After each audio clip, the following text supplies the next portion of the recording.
Bizarre Brain Comics.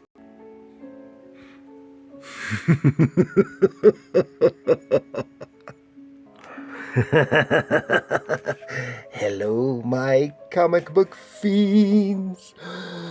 It is the Dark Librarian here for Bizarre Brain Comics, and I am here to tell tales of terror.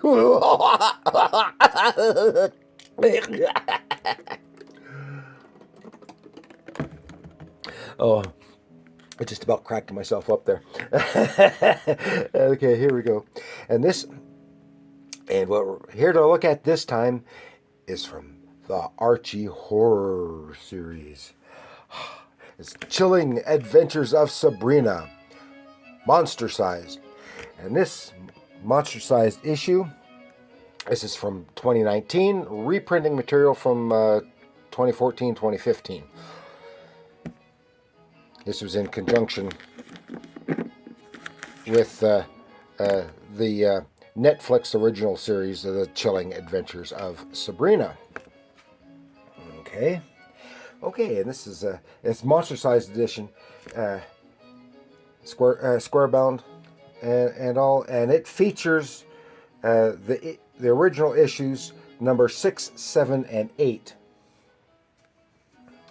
from 2014, 2015. And it was written by Roberto Aguirre Sacasa with some really great and gruesome art by Robert Hack. And this Chilling Adventures of Sabrina is a comic book series from the Archie horror line, which started in 2014. It was a darker, more mature, and legitimate horror take on the classic Sabrina the Teenage Witch humor title, which was created by Dan DeCarlo and premiered in Madhouse number 22 in 1962. And the series was inspired by Sabrina's brief appearance in the afterlife of Archie. And one thing about this series is that it takes place in the early 60s, which tying it to the period in which the character first appeared. And so this is not your grandpa's Sabrina. And I still have never seen the Chilling Adventures of Sabrina show, since we don't do the streaming stuff, and it is almost impossible to find it on DVD. The few bits that I've been able to find on DVD are cost prohibitive. So it must be fairly sought after. Okay, we're going to take a look. Now, as I said, this reprints 3 issues in the series.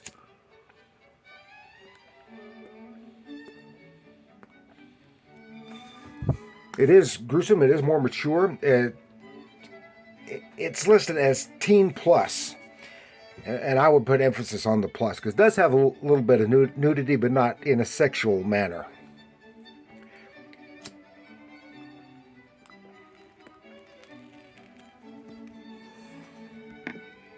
And not overtly.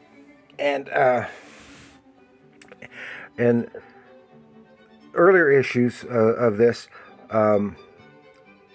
Sabrina's boyfriend Harvey was killed when he discovered the coven. Because remember, Sabrina is a witch, and she's part of a coven. She's being raised. Her father is dead. She's being raised by her aunts Hilda and Zelda, who are not nice ladies. And when he intruded on their gathering of the coven out in the woods, they killed him. Well, he comes back, sort of. Okay. And of course, we all know Sabrina has her familiar, the cat Salem, and he plays a big role in this. and we learn stuff about her father. I'll try to keep it fairly short, considering it covers 3 issues. It's some really great. And this is good. That's not similar to that, except my version is from the sitcom, and there's some really great stuff. It says "That Damned Cat." For our first issue, that's the original cover. That Damned Cat, of course, which is a play on the title of an old movie, which was That Darn Cat.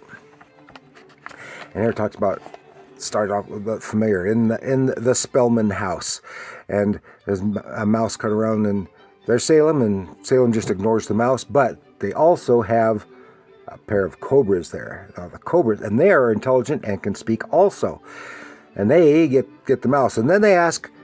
And the cobras are not, I think it's Naga Nagini. They start with a little something like H is for house, M is for mouse, C is for cat, and C is also for cobra. And the cobras get the cat, and then they ask, "You had an opportunity to get that mouse. Why didn't you get the mouse?" And it says, "No, I'm not going to. I don't eat mice. I was eating my food, and I don't need to kill and eat a mouse." And then they're talking, and Naga Nagini, because Salem used to be human, and it turns out that Naga Nagini used to as well. And then they tell their story. I'm going to real briefly. A century or more ago in India, they were the twins of a sultan or whatever, and the prince and princess, and it grew up, and father was getting a young new wife. They didn't like that. They consulted with a sorcerer. They were going to kill their father and blame her. The sorcerer it told him, and they turned the tables, and they are caught, and they are then magically transformed into cobras. And then how they get out of India, and it dovetails into even mentioning what's his name, Rudyard Kipling, and a little bit of Rudyard Kipling's book, a story of Rikki-Tikki-Tavi from the Jungle Books. And then Salem tells his story, how in the colonial period he came from England on a ship into the Massachusetts Bay Colony, goes to Salem Village, tries to get a little job on a farm. It's just room and board, but the family there, the Proctor family that he's staying with, ties in with the Salem witch trials. Although here they're really witches, and unfortunately, all of this story, now this is some real good stuff, but it pulls on, draws on the mythological witchiness of witches being satanic and stuff, which comes directly out of Christian mythology, and bears no resemblance to reality. And like that kind of witch doesn't actually exist, and those who call themselves witches are just a different religion, and they don't acknowledge, they're not satanic because they don't believe in Satan, etc. So how he's going to church there, works the family. The family has a couple other servants, and he takes a liking to Abigail. They get to fooling around in the barn, and everything is watched by the goat. He works there, and then finally she discloses that she is pregnant, and he won't do anything about it. She gets all ticked off, and then apparently she takes off, and other stuff there. Then after church service, one of the other ladies, who was a friend of Abigail's, says, "Will you meet me so-and-so at such and such a place?" And he goes, "Yeah." And he gets there, and it's Abigail, and she's wicked. And Then the other girls are there, and this is when I get into the slight nudity. They take their clothes off, and there's the old hag, and there's the goat from the barn, and in the process talking to it, and it's standing upright, and it's gradually becoming more human. And it said the child was sacrificed to Satan, and they're zipping and flying around, and Salem is punished by they transform him into the cat, and he is there with the witches for a long time to be their familiar till they are caught and hung. But he is commissioned by Satan, and here is still, or the devil. He's still getting turning more and more human. That he is to wait. This is when he spent time living off mice, so now he won't go back and eat mice. He was commissioned to protect a witch unyet born, and you'll know who it was. Who it is. And it is, of course, Sabrina. And here's Sabrina getting a call from Harvey, but Harvey's dead. And that's when Salem goes, "I'm back, and I can't wait to see you. Oh, Harvey." So, oh, hell. And then Witch War. Then we get to the issue 7. This is a great gothic horror-like cover. But our artist, he's a great artist, but this is not a slam on him. He obviously is drawing from still photos of actors, because this is obviously Steve Reeves. This is her father, Sabrina's father, Edward Spellman, and he is that drawing is obviously drawn from Steve Reeves, the sword and sandal actor who portrayed Hercules in the late 50s, early 60s. And then our story begins this is in Harvey's parents' home, the Kinkle residence. And there Harvey is sitting at the table, and the father is dead, the mother is all tied up, and she's gone completely nuts, and Harvey is eating his father. And then he goes on to tell the story, so that he's not actually Harvey, he is Edward Spellman. And he goes back and tells his story. And here he's drawing on an image of Butch Patrick, who played Eddie on the Munsters. That's cool. And how even as a small boy, he had a talent for conjuring up demons, because he belonged to the coven, was an altar boy for the father of their church. And of course, and this is a demonic church, but it's opposite of a Catholic church, and all this. And he tells how he had the talent for conjuring up the various demons, but he tries to conjure up, at the behest of the father, conjure up the Satan himself. But it comes to be a hitch to it. It's some great artwork, great storytelling, and yada yada yada. He becomes, as he grows up, and he does actually start conjuring. Hail Satan! Yes, conjuring up their father. See, and here his older sisters, Hilda and Zelda, or Zelda and Hilda. I can never remember which is which.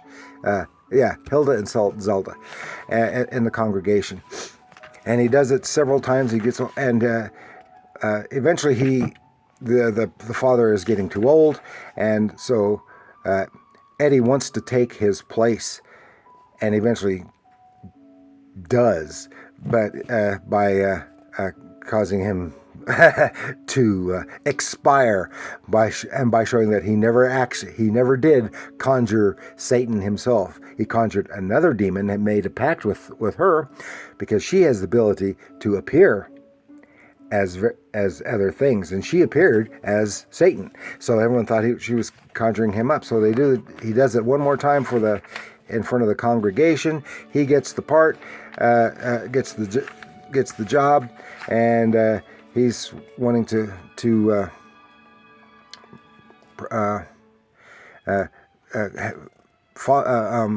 sire and heir, and he uses a young woman who is not part of the coven, and she eventually goes mad after the birth of the child. Is put in a madhouse, and there we see young Sabrina, just discovering her powers and stuff. But here gets gruesome stuff. We see because we get to see what the sisters actually look like without their glamour of beauty.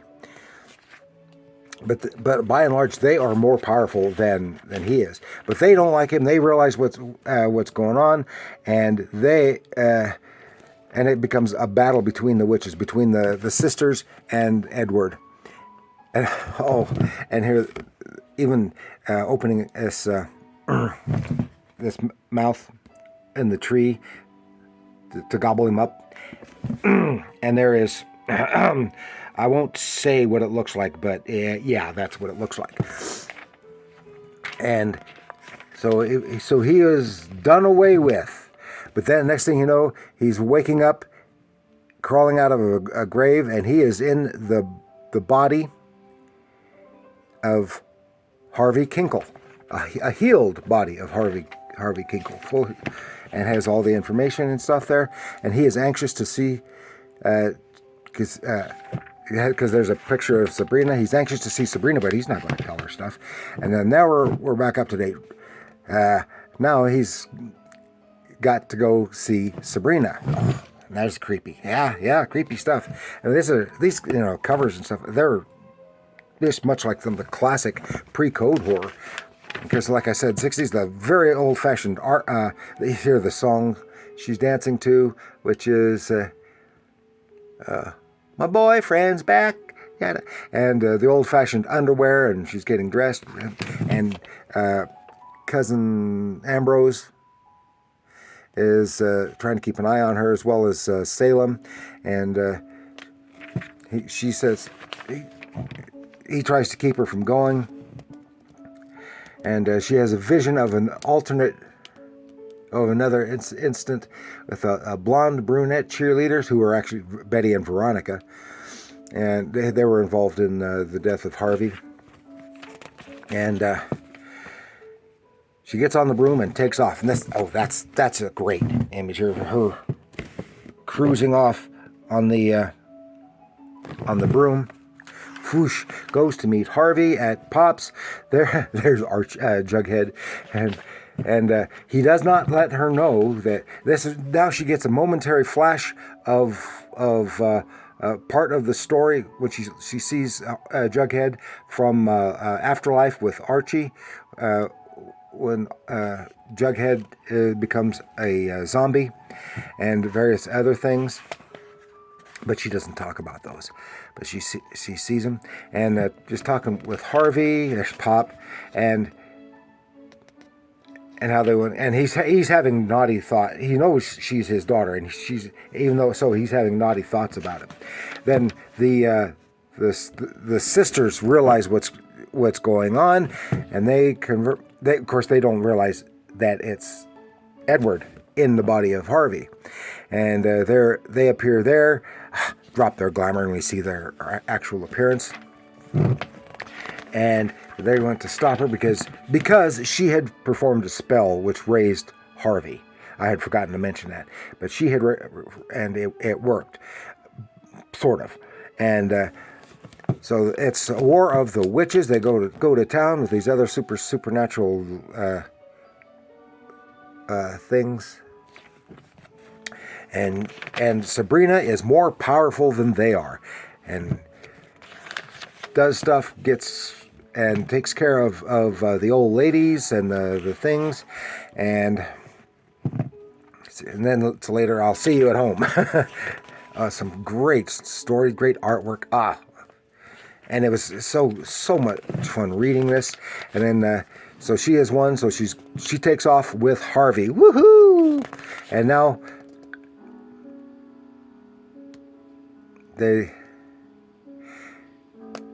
she has a ring for him.